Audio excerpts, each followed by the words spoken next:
નમસ્કાર, મારું નામ અર્જુન છે. એન્જિનિયરિંગનો અભ્યાસ પૂર્ણ કર્યા પછી હું એક સારી નોકરીની શોધમાં હતો. ઘણા ઇન્ટરવ્યૂ આપ્યા હતા, પરંતુ સફળતા મળતી નહોતી.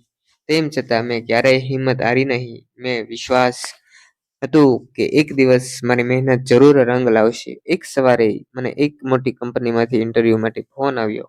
હું સમય કરતાં થોડો વહેલા કંપનીની ઓફિસે પહોંચી ગયો. વેઇટિંગ એરિયામાં ઘણા ઉમેદવારો બેઠા હતા. ત્યાં મારી નજર એક યુવતી પર પડી. તે પોતાના દસ્તાવેજો ગોઠવી રહી હતી અને તેના ચહેરા પર થોડું ગભરાટ દેખાતો હતો. થોડી વારમાં તેના હાથમાંથી ફાઇલો નીચે પડી ગઈ. મેં તરત જ ફાઇલ ઉપાડીને તેને આપી કહ્યું. તેણે હળવું સ્મિત કરીને કહ્યું, ખૂબ ખૂબ આભાર. આજે ગભરાટમાં બધું જ ભૂલી રહી છું. મેં હસીને જવાબ આપ્યો, ઇન્ટરવ્યૂ પહેલાં બધાને આવું જ થાય છે. ચિંતા ન કરો, બધું સારું થશે.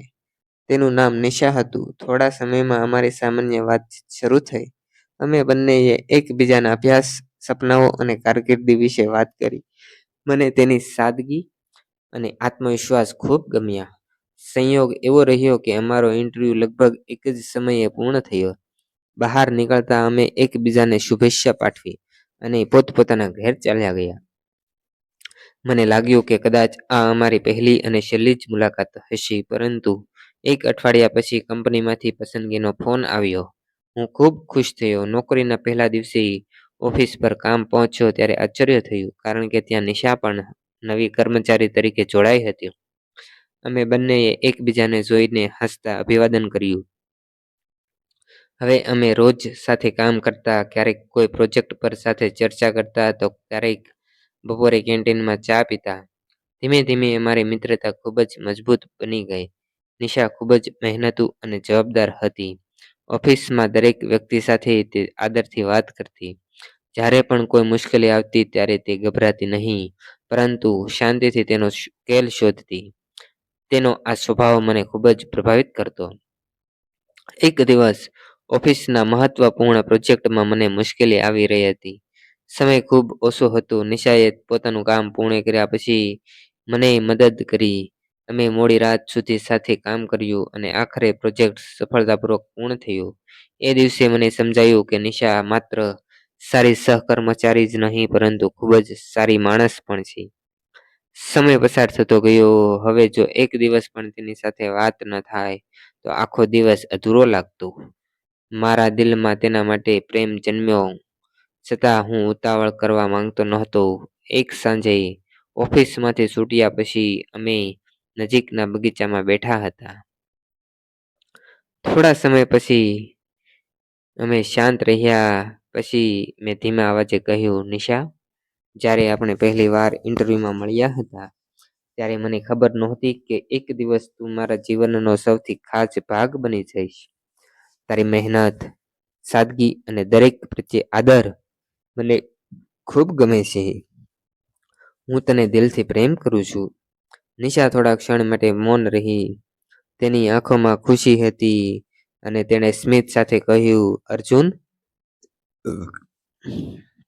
હું પણ ઘણા સમયથી તારી પાસેથી આ શબ્દો સાંભળવાની રાહ જોઈ રહી હતી. મને તારી ઈમાનદારી, જવાબદારી અને તારો સારો સ્વભાવ ખૂબ ગમે છે. હું પણ તને દિલથી પ્રેમ કરું છું. તે દિવસ અમારા જીવનનો સૌથી સુંદરમાં સુંદર દિવસ અમારો બની ગયો હતો. અમે ત્યારે જ નક્કી કર્યું હતું કે પહેલા અમે પોતપોતાની કારકિર્દી ઉપર વધુ ને વધુ મજબૂત બનાવીશું, અને ત્યાર પછી જ અમારા પરિવારની સાથે અમે અમારા પ્રેમ વિશેની વાત કરીશું. લગભગ જાણે 2 વર્ષ સુધી અમે મહેનતથી ખૂબ જ કામ કર્યું અને એકબીજાને દરેક મુશ્કેલીમાં અમે સાથ આપ્યો. પછી બંને પરિવારોને અમારા સંબંધ વિશે જણાવ્યું. બંને પરિવારો ધીમે ધીમે મળ્યા. તેમણે અમારી સમજદારી, અમારો વિશ્વાસ અને અમારા પરસ્પર સન્માનને જોઈને બંને જ પરિવાર ખુશીથી આ સંબંધ સ્વીકારી લીધો. થોડા મહિનાઓ પછી અમારા લગ્ન થયા. લગ્નમાં ઓફિસના બધા જ સહકર્મચારીઓ હાજર હતા.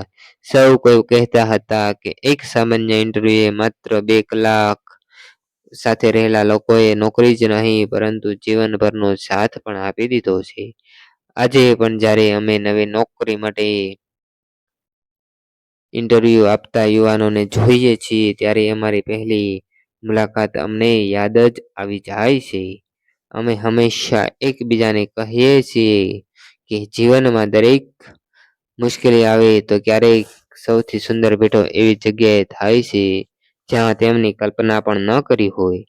આ પ્રેમ કથાએ મને શીખવ્યું છે કે સાચો પ્રેમ અચાનક મળી શકે છે, પરંતુ તેને જીવનભર ટકાવી રાખવા માટે ખૂબ જ વિશ્વાસ, સન્માન, ધીરજ અને નિષ્ઠા જરૂરી છે.